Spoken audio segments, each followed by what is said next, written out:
मुसलमान भाई से सलाम, बाबू साहब से जय शंकर, पंडित जी से प्रणाम। कारताई भैया हरे हम नदी किनारे छेड़ी रहे हमारे मैडमवा काज नहीं कहे बड़ी बुलाइश पहले मिल रही तो साजी क्या बात है मैडम जी? आप कहाँ से आ रहे हैं? हम आ रहे हैं घरे से। अरे अपने जब देखा तो तुम्हारा घर द्वार है का? नहीं 24 घंटा कटिया लाइक नदी के तीरे पर रही थी, चाहे दिन हो चाहे रात हो। जब 24 घंटा कटिया लेके नदी तीरे रहा था तोहरे घरे कहाँ?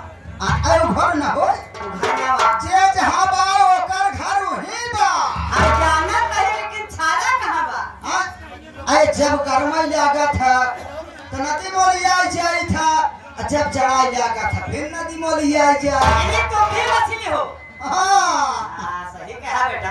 हाँ माई साजी मजाक मत करो। मजाक कहाँ करते हैं? मैं तुम्हारी अम्मा लगती हूँ।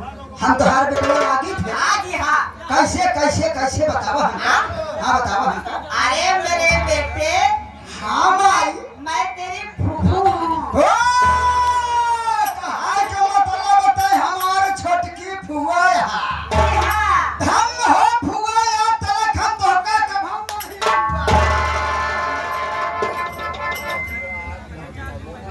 जब तुम बेटे हो गए हाँ तो चाहे माई हो चाहे बुआ हो कैसे छूबे कहा ना छुआ छूबे हाय माई के छुई जा था बुआ के छुई जा था बिना मतलब के नहीं छुआ जा बेटा अच्छा मतलब याद कौनो बात नहीं है क्या हे बुआ ले सुन ले लेकिन जानता का भाव है वहाँ सस्तान में पगला रात नहीं ले सुन ले अब आए घर पहुंच गया तो सब ग्राफ करे ना हम कहा तारे सस्ता गिरो बा 400 रुपया में बाप पिताजी क्या बात है किस लिए बुलाए समय बहुत कम है हाँ समय कम है टाइम ज्यादा है पहले ये बताओ किस लिए बुलवाए हो कौन सा काम है देखा। कैसे कराओगे कहाँ पर कराओगे जहाँ तुम्हारी मर्जी हो हम नाई भैया हर बुलाए हैं जैसे आए हैं वैसे अपने मुखार बिंद से हाँ भैया हरे का कुछ दे और भैया हरे से दे